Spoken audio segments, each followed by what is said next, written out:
Situ jennani male Hinargon charrakana Situ jennani male Kaninko cufada alaf mana Situ jennani male Ankana vimalu Situ jennani male Silana tolingalu Situ jennani male Hinargon guyya kana Situ jennani male Kaninko cufada alamana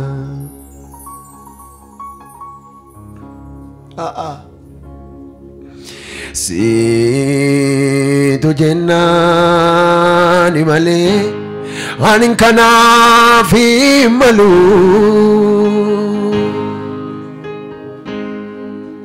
Situ jennani male Silana tolingalu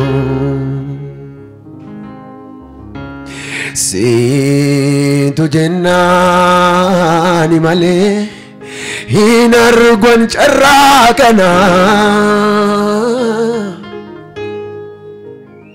Situ jennani male Kaninko cufada alaf mana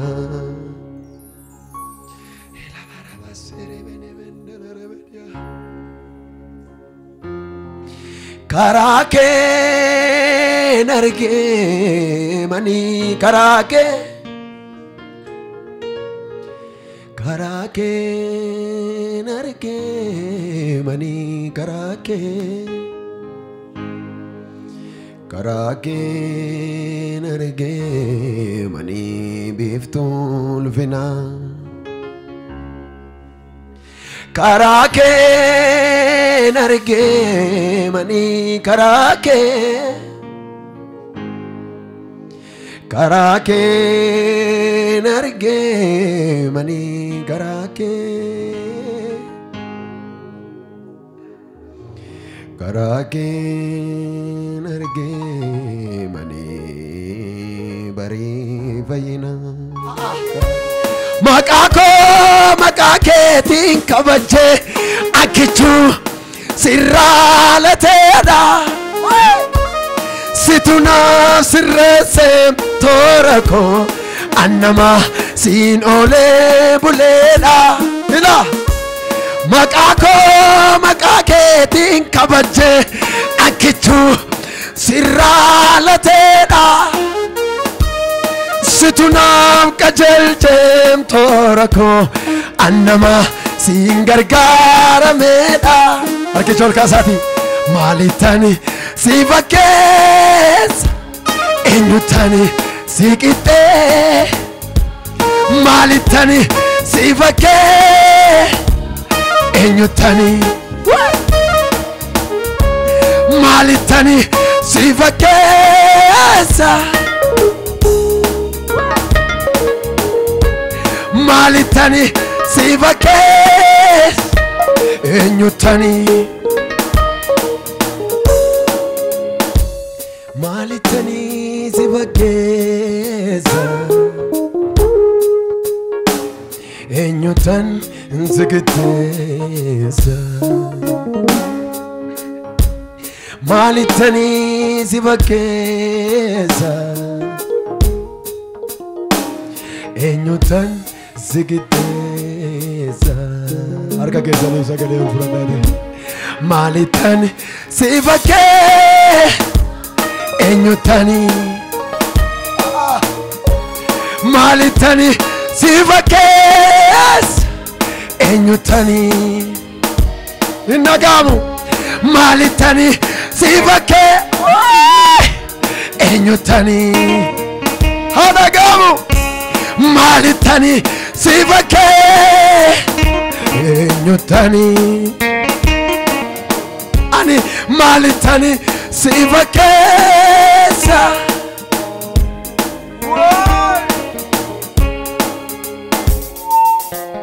hallelujah hola basera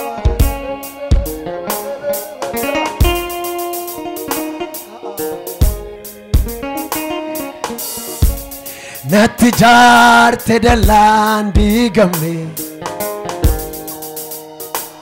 daabiloos waa yaadee raawwanne siin qabaachuu kootti annan boona nagootee tamuucaa sabboona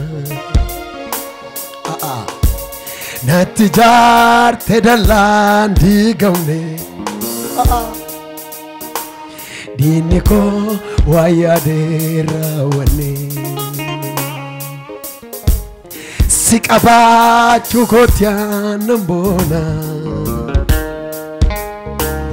nagootee tamuucaa sabboona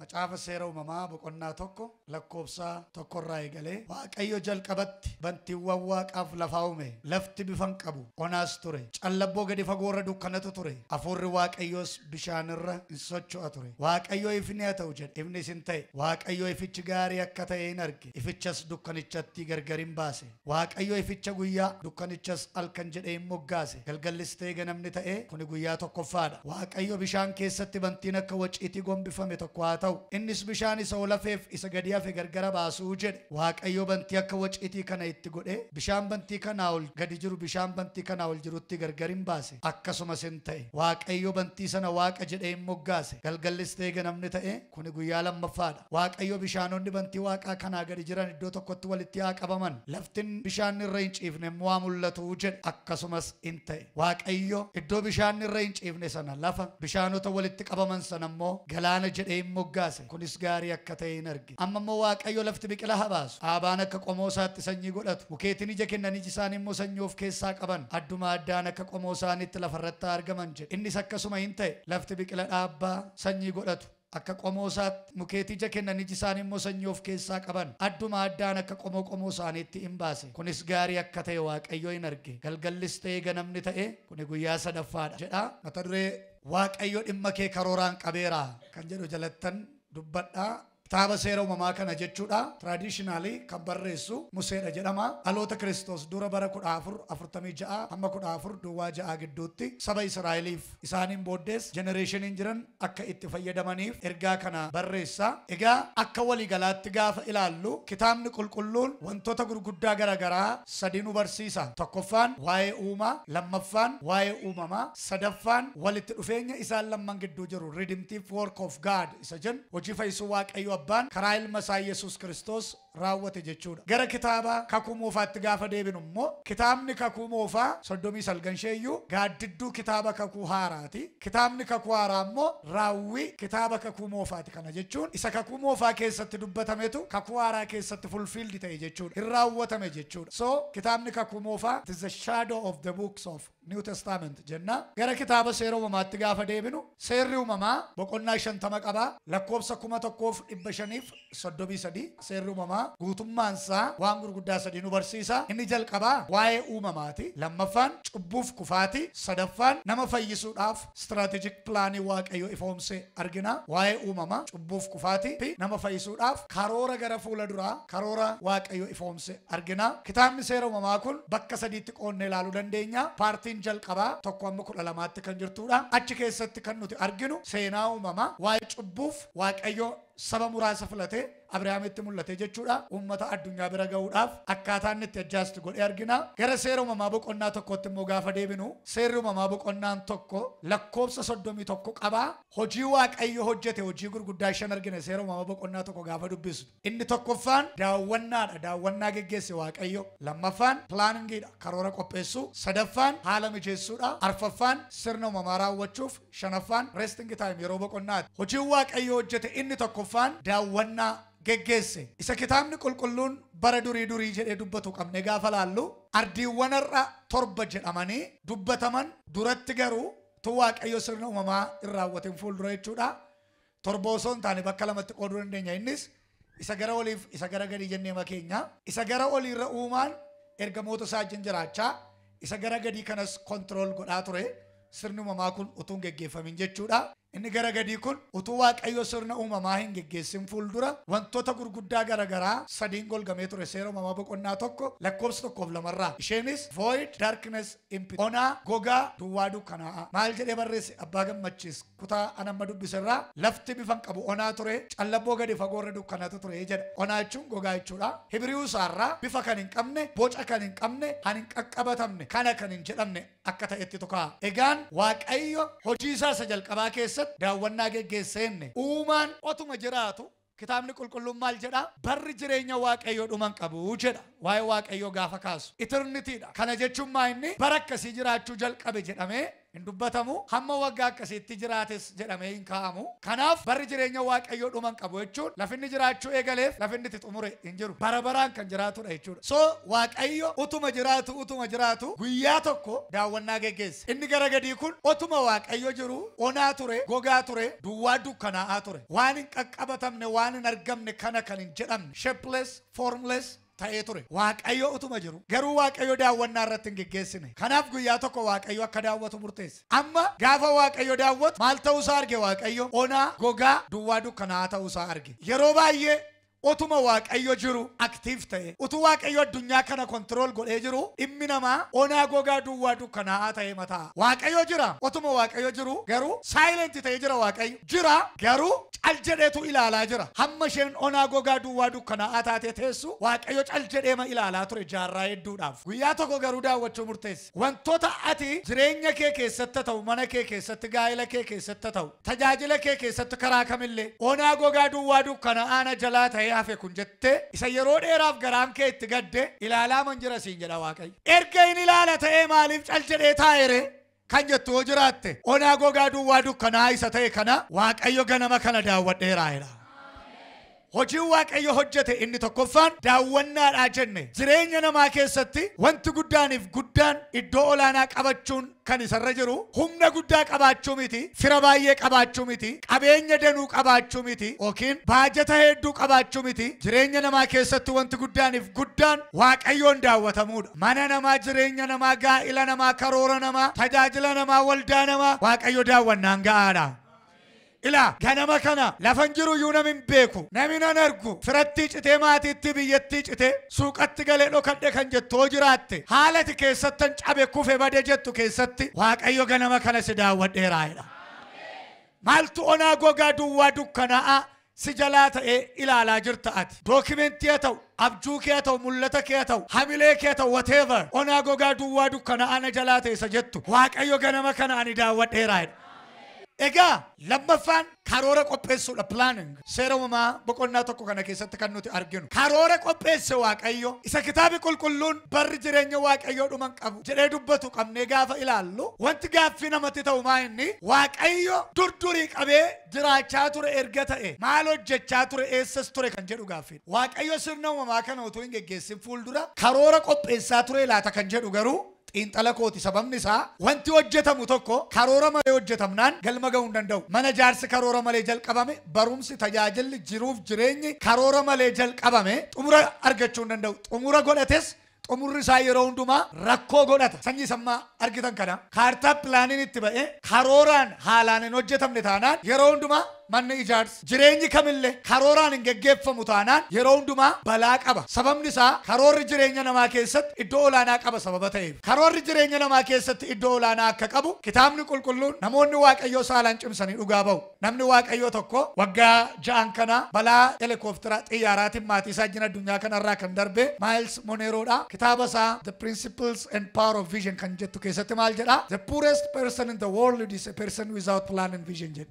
Hiyyeessa caal addunyaa kana keessatti nama mul'ataaf karoora malee jiraatudha. Kitaaba isaa kan biraa keessatti immoo nama lafa dhaqu hin beekne daandiin kamiyyuu isa geggeessaa jedhee dubbata. Macaafa lallabaa boqonnaa 3 lakkoofsa 1 irra gaafa dubbistan there is time for every action under the sun jedha. Wanti hundumtuu aduu jalatti yeroo qabaa jedha. Egaa akka walii galaatti Waaqayyo sirna uumamaa kana utuu raawwatin fuuldura karoora ijoo 3 xixinnaa 4 baafate. Karoora ijoo tokkoffaa keessatti Waaqayyo uumuu yaade iddoodha. Iddoonni uumuudhaaf karoorses iddoo gurguddaa 3. Isheenis earth, sky, sea.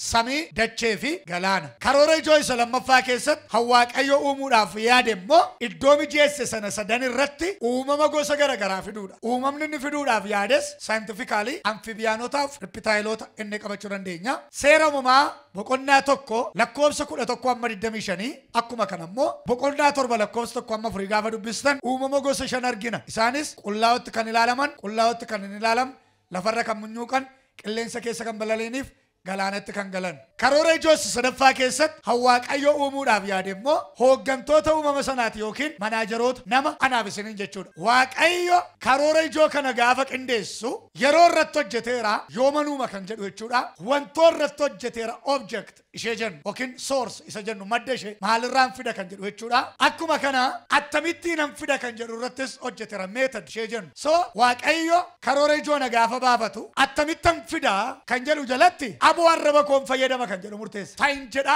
inni sin ta'a. Saayintifikaalii akka saayinsiitti beektu wanti tokko argamuuf waa lama walitti hidhuun nurra jira. Fakkeenyaaf haayidiroojinii fi oksijiinii walitti hidhaatan bishaan argatu. Halluu bifa garagaraa lama walitti hidhaane halluu bifa kan biraa argannu. Akka saayinsiitti waa tokko argamuuf waa lama walitti hidhuutu nurra jira. Waaqayyo garuu sirna uumamaa kana geggeessuuf waa lama hidhuu hir'isuu osoo hin taane aboo arraba koon fayyadamaa ta'in jedha inni sin ta'a kan jedhu murteessa. Gaafa Waaqayyo kuna ta'u jedhuti wanta addunyaa kanarraa hundumtuu taate. Seera uumamaa boqonnaa 1 kana gaafa dubbistan si'a garagaraa afur Waaqayyo kuna ta'u jedhe inni sin ta'e. Waaqayyo kuna ta'u jedhe inni sin ta'e kan jedhu argina. Har'as isa nuyi barbaannee dhabne yaannee bira ga'uu dadhabne fiinnee qaqqabuu dadhabne hiixannee qabachuu dhabne humna beekumsa dandeettiif qabeenya keenya ol isa ta'e yoo Waaqayyo ta'u jedhe hin ta'a. Ati maal yaaddee hawwitee barbaaddee dhabdela ganama kana Waaqayyo siif ta'u jedheera. Mana kee keessaa ta'u tajaajila kee keessaa jiruuf jireenya kee keessaa waldaa keessaa ta'u wherever kana biran gaa jedhee yaade naa ta'uu dide humna beekumsa dandeettii koo gararraa ta'e isati jettu jaarsa waldaan mari'attee mangistii deeggarsatti gaafattee yeroo kee qabeenya kee humna keetti dhangalaaftee hiika furmaata isaasati dhabde Waaqayyo ganama kana siif ta'u jedheera. Eessaan fida kan jedhu jalatti immoo ijoo isa tokkoffaa waan hin jirretti dubbadheen fidaa. Ijoo isa lammaffaa immoo isan tokkoffaatti uumuu sanatti dubbadheen fidaa. Isa sadaffaa ofitti dubbadheen fidaa kan jedhu murteessa. Akkuma sanas godhe ijoo isa tokkoffaa waan hin jirretti dubbatee fide. Afaan Laatiniitiin jechi tokko jira. Ex nihilo kan jedhamtu. Ex nihilo jechuun creating something from nothing jechuudha. Waan hin jirrerraa waan jiru kalaqu jechuudha. Waaqayyo akkuma sana godhe. Karoora ijoo isa tokkoffaa keessatti maal uumenne samii dachee galaanaa iddoo jechuudha. Sana kan inni uume waan hin jirretti dubbateeti. Taayedhe gaafa inni kana dubbatu samii dachee galaanni taate. Waan hin jirretti dubbate waan hin argamnetti dubbate zeerootti dubbate waan argamu waan qaqqabatamu hanumuu danda'u Waaqayyoon duwwaadha. Ammati low level irra jiraachuu dandeessa zero place irra waan duwwaarra haala gadi bu'aarra jiraachuu dandeessa. Siinuu si uume world materials warra jennu kana uumuu dadhabaa Waaqayyo. Naanuu na uume biqilaa kanayyuu uume sa biqilaan barbaadu uumuu dadhaba seete Waaqayyo mee waan hin jirretti dubbatee isa waan jiru uumuu danda'udha. Karaan hin jirre karaa hin mijata jedhamee yaadamneerra akkaataa namitti eegu karaa nami eegu bara nami eegu biyya nami eegu mini akkati yaanne akkati eegneen Waaqayyo qobaasaa waan haaraa uumuu danda'a. Ijoo isa tokkoffaa waan hin jirretti dubbate waan jiru waan qaqqabatamu uumuu akka danda'u murteessa. Akkuma sanas godhe waan hin jirretti dubbatee fide samii dachee galaana kan waan hin jirretti dubbadhee waa'ee keef waan argamu waan qaqqabatamu uuma jedha Waaqayyo. Mana kee keessaa barbaaddee san dhabde. Maatii kee keessaa, waldaa keessaa, biyya keessaa, jiruuf jireenya kee keessaa yaaddee hawwitee barbaaddee san dhabde hin jiru. Duwwaa dhabini nanuma jedha Waaqayyo. Maal yaaddee dhabde laa? Maal hawwitee barbaaddee dhabde laa? Nanuma siin jedha Waaqayyo. Boqonnaa tokko lakkoofsa 11 maayidha. Lafti biqila habaasu dhaabaan akka qomoo isaatiitti sanyii golatu argamu. Tokko damarratti immoo maayidha. Galaanni uumama foon uffatee lubbuu qabaatee isa keessa socho'u hundumaan haa guutu jedhe. Tokko 21 qilleensa keessa Waaqa jala kan balali'an haa argaman. Tokko 24 irrattoo lafti horii qe'ee bineensa lafaa haa baasu. Tokko 26 irrattoo kottaa nama humna akka bifaaf fakkaatti keenyaatti. Isa sadaffaa ofitti dubbatee uumuu murteessee jedhe. So akkuma sana godhe Waaqayyo.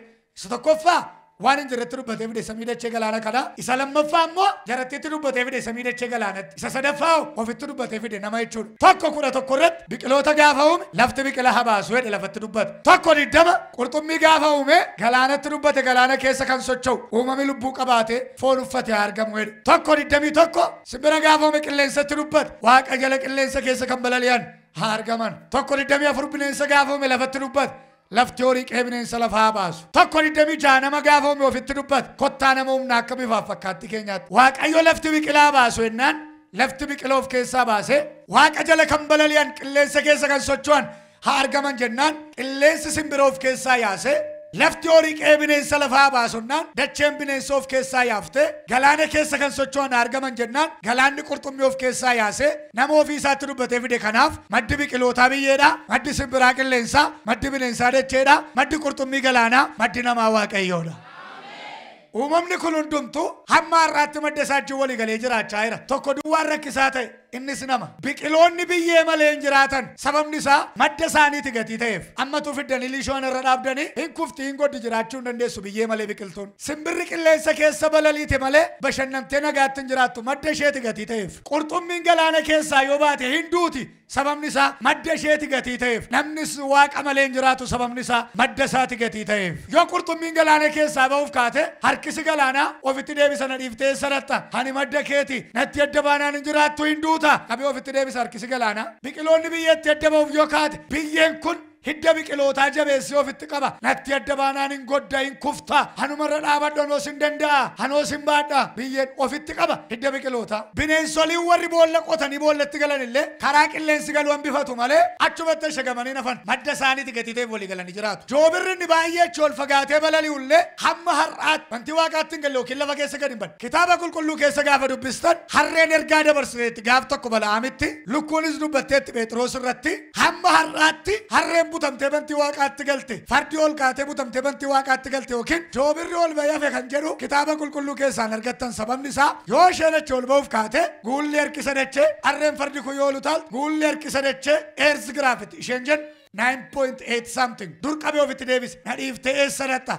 Ani madda keeti ol hin baatu. Ergaa dabarsite malee ol hin baane. Kitaaba qulqulluu keessaa hamma har'aatti namoonni sadii garuu butamanii bantii Waaqaatti sokkaniiru. Eliyaasiif Enookiif gooftaa Yesuus. Guulli harkisa dachee hin dandeenye sababni isaa madda isaaniitu gubbaa jira.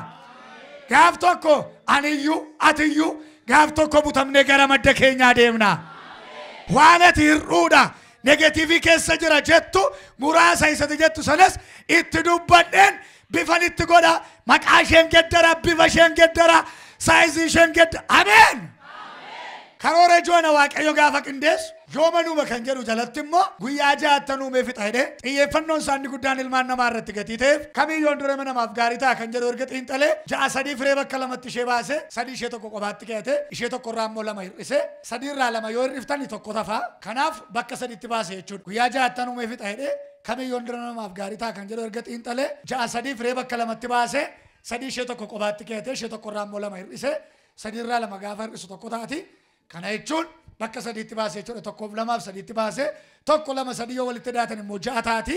Kana jechuun karoora ijoo tokko baay'ina guyyaa tokko keessatti uume ijoo kan biraa baay'ina guyyaa lama ijoo kan biraa immoo baay'ina guyyaa sadii keessatti uume. Karoora ijoos tokkoffaa keessatti Waaqayyo uume iddoodha inni iddoon uume samii dachee galaanaa sana kan inni uume guyyaa tokkoffaaf guyyaa lammaffaadha. Kanaaf baay'inni guyyaatti meeqa jechuudha?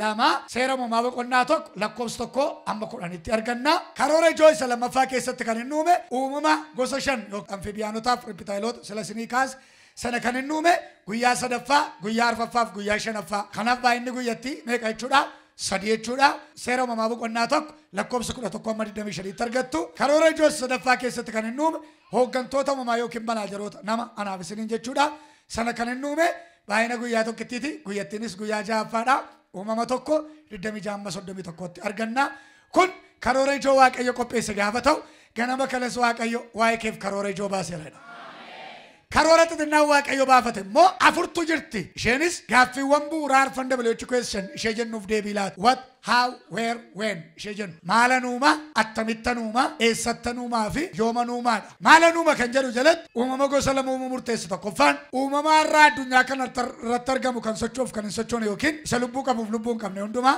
lammaffaan hooggantoota uumama sanaa yookiin manaajaroota nama anaaf isiniin jechuudha attamittanuuma kan jedhu jalatti aboo arrabaa fayyadamoo akka danda'u murteessi lakaaseera nan darbaa eessattanuuma kan jedhu jalatti iddoo gurguddaa sadii mijeessuu murteessi samii dachee galaanaa guyyaa tokkoffaaf guyyaa arfaffaa walitti dhee guyyaa lammaffaaf guyyaa shanaffaa walitti dhee guyyaa sadaffaaf guyyaa ja'affaa walitti kana jechuun uumamni waaqayyo guyyaa tokkoffaatti uumeef arfaffaatti uume wal qabattee jirti haninni lamatti uumeef shanitti uume wal qabattee jirti haninni guyyaa sadaffaatti uumeef ja'affaatti uume immoo wal qabattee jirti ilaala waaqayyo guyyaa tokkoffaatti bantii waaqaaf lafaa uume guyyaa arfaffaatti bantii waaqaatti dhaqee biiftuu furjifannis kanaaf gaafa guyyaa tokkoffaatti waaqaaf lafa uume isa guyyaa arfaffaatti uumuuf jedhe sana xiinxalaa ture jechuudha gabaabaalumatti fageenya meeqa distaansii meeqarra yoon kaa'e samii kana gaafa dhaqee biiftuu furjiitti fannisu gadi siqattee ho'ishee biyya lafaana gubdiyootun fitin yookiin ol fagaattee biyya lafaa cabbiif dukkanaan utuu nu ifamin tempereechara gaariidhaan addunyaa nagaatti tajaajilti kan jedhu guyyaa tokkoffaatti xiinxale guyyaa lammaffaatti bishaan gar tokkotti deebisee lafa qooraa qofaatti baasee guyyaa shanaffaatti immoo bishaan qofa keessa jiraachuu warra danda'an giilii warra afura baafatan qurxummiilee akkuma kana immoo lafa qooraa qofarra jiraachuu warra danda'an sobbaan warra arganan bineensota fide guyyaa sadaffaatti biqiloota uume guyyaa ja'affaatti immoo nama uume jireenyi namaaf biqilootaa wal qabattee jirti namni jiraachuuf buddeen nyaatu isa barbaachisa qilleensa ol fudhatu oksijiinii isa barbaachisa karoora xixinnaa jechuun immediate response kan barbaadan deebi'ee tattamaa kan barbaadan ila waaqayyo akkasiin jedhu ganama kana waa'ee keef karoora yeroo gabaabaas qopheesseeraa jedha egaa waaqayyo hojii inni hojjete inni lammaffaan pilaaningiidhaan inni karoora qopheessu dhimmi koo hin hafe kan jettu waaqayyo ganama kana si daawwadheeraa jedha anoo fuula waaqayyo duran jira innoo na beeka na ilaalaa jira maaliifan koo hojjechuu dhiise kan jettu immoo yoo jiraatte karooran qopheessaa jira hojiin hojjete inni sadaffaan haala mijeessuudha waaqayyo kana siin godha achi geessa naan jedhee karooran sii qaba naan jedhee natti dubbateera meerre maaliif raawwachuu dide kan jettu haala mijeessaa jira Procedure isaa eeggadhee raawwachuu barbaadee jira. Sirna haala mijeessuu keessatti waaqayyo maal godhe raawwii hojiitiif haala mijeessuu keessatti waaqayyo hojjete seera uumamaa kana boqonnaa tokko lakkoofsa 3 irraa argan. Ifni haa ta'u jedhe gaafa waaqayyo ifi haa ta'u jedhee dubbatu ifni addunyaa kana irratti ta'e. Gaafa waaqayyo ifi haa ta'u jedhee dubbatu addunyaa kana irratti kan ibsa eenyudha jechuudha. Sagalee isa afaan waaqayyo keessaa ba'e san. Isan ittiin ifni haa ta'u jedhee dubbatu. Gaafa waaqayyo ifi haa ta'u jedhee dubbatu sagalee masa isa keessaa ba'e. Logos isa jennu. Sagalichumatu isuma isa keessaa ba'e sanatu biiftuu ta'ee dhaabate. Eenyulanni kakwaaraa keessatti isa foon uffatee dhufe. Waaqayyo ganama kana akkasiin jedhu sichi anatu dhaabatee siif ibsaa'edha. waaqayyo isa hundumaa danda'uudha. Isa namni dadhabe, isa biyyi dadhabe, isa mangistiin dadhabe, isa waldaan dadhabdellee waaqayyotu danda'a.